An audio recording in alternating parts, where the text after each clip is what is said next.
Bonjour, un temps de parole toujours en direct à la radio et à la télévision. On a sur ce plateau Aïnoudine, le conseiller départemental de Msamboro. Il est avec nous. Aïnoudine, bonjour. Bonjour. Une matinale, un temps de parole endeuillé ce matin. 5 personnes ont perdu la vie du côté de Koungou. Quand vous avez appris cette nouvelle ce matin, j'imagine que vous étiez bouleversé. Oui, j'ai été plus que bouleversé. Et je me disais que décidément, la fin de l'année 2017 et début de l'année 2018 a connu des événements et des pertes de personnes assez importants pour notre pays. Aujourd'hui, c'est un accident qui est peut-être évitable, mais nous devons tout mettre en œuvre pour que ça ne se reproduise plus. Mais quoi? Qu'est-ce qu'on peut faire? Parce que c'est la seule vraie question. Il est important que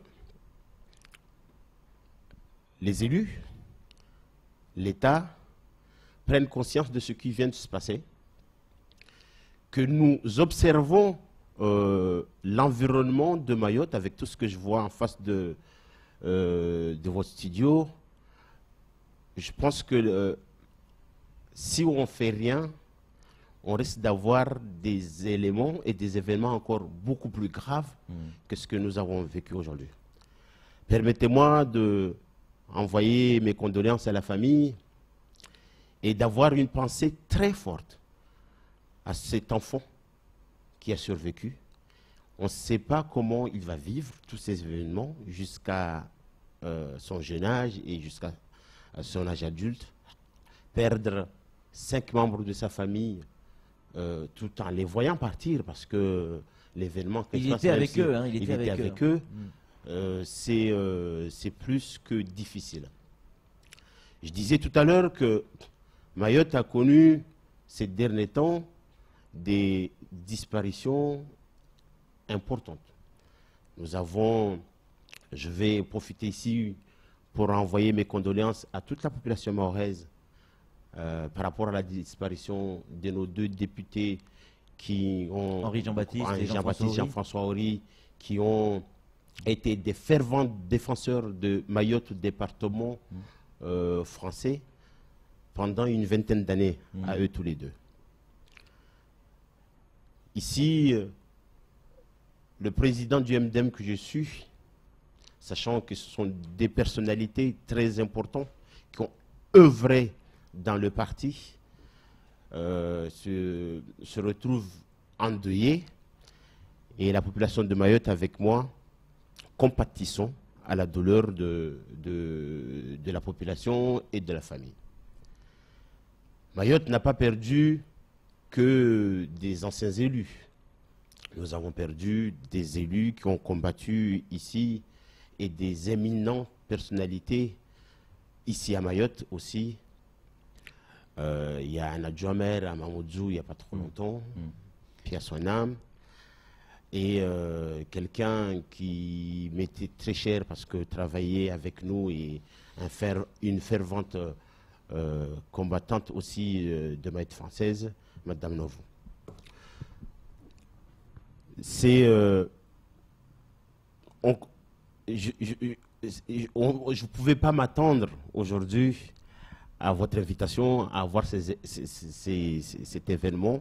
Qui n'est pas prévu. Donc, qui n'est pas prévu. Mais prévisible. Donc voilà, mais prévisible. Justement, Voilà. par rapport à ça, Aïnoudine, on reçoit pas mal de SMS avec des réactions des gens, y compris de certaines personnalités, et notamment de politiques, qui voilà, quelques heures seulement après ce drame, expliquent clairement que c'est la situation de Mayotte avec cette immigration clandestine, que c'est la première conséquence au drame et aussi la conséquence de cette immigration. Vous êtes d'accord avec ça? On peut dire que c'est la conséquence de cette immigration. Moi, j'ai l'habitude de ne jamais mélanger les choses. Aujourd'hui, nous avons un drame. Nous avons des gens qui sont peinés dans leur vie. Je ne vais pas polémiquer. Je ne polémique pas. C'est pas le moment. C'est pas le moment. Le moment est au recueillement. Le moment viendra. Le moment viendra où on va vraiment discuter de cette immigration, où nous devons prendre nous, comme les autorités comoriennes, nous devons chacun prendre ses responsabilités. En attendant, qu'est-ce qu'on va faire de toutes ces familles sur ce terrain où il y a, certains parlent de 200 bangas, d'autres 100, d'autres 250, peu importe, de toutes ces familles qui vivent dans ces bangas. Ce terrain va être probablement évacué, on va le voir tout à l'heure avec le directeur de cabinet. On va passer en vigilance forte pluie du côté de la météo. Qu'est-ce qu'on va devenir Qu'est-ce qu'ils vont devenir, pardon, ces gens-là? On en fait quoi? On les met où? Sincèrement, pour moi, il est temps que peut-être qu'on se radicalise un peu, pas sur le plan politico-politicienne, mais qu'on se radicalise et qu'on décide, une fois pour toutes, de détruire tous ces bangas et de trouver un système pour reloger les gens très rapidement, mais vous les relogez urgemment. où? À Mayotte? Que ce soit à Mayotte ou qu'on puisse les renvoyer chez eux, peut-être ils seront mieux chez eux. Mais aujourd'hui, le problème, c'est d'éviter d'autres drames. Il faut qu'on évite d'autres drames. On a entendu tout à l'heure M. Bertrand Layek, il va encore pleuvoir. Oui, il va encore pleuvoir. Et quand vous voyez les bangas qui sont sur les collines, on risque encore plus gros. Ouais. Merci beaucoup. Vous restez évidemment avec nous. Pardon, c'est un temps de parole qui a été un petit peu perturbé, mais avec ce drame, l'actualité, elle était là. Hein. Oui, mais je profite du moment qui m'est donné pour souhaiter une fin d'année meilleure que la députée. Souhaiter à toute la population de Mayotte tout le bonheur du monde. Souhaiter à chacun une bonne santé, de la réussite.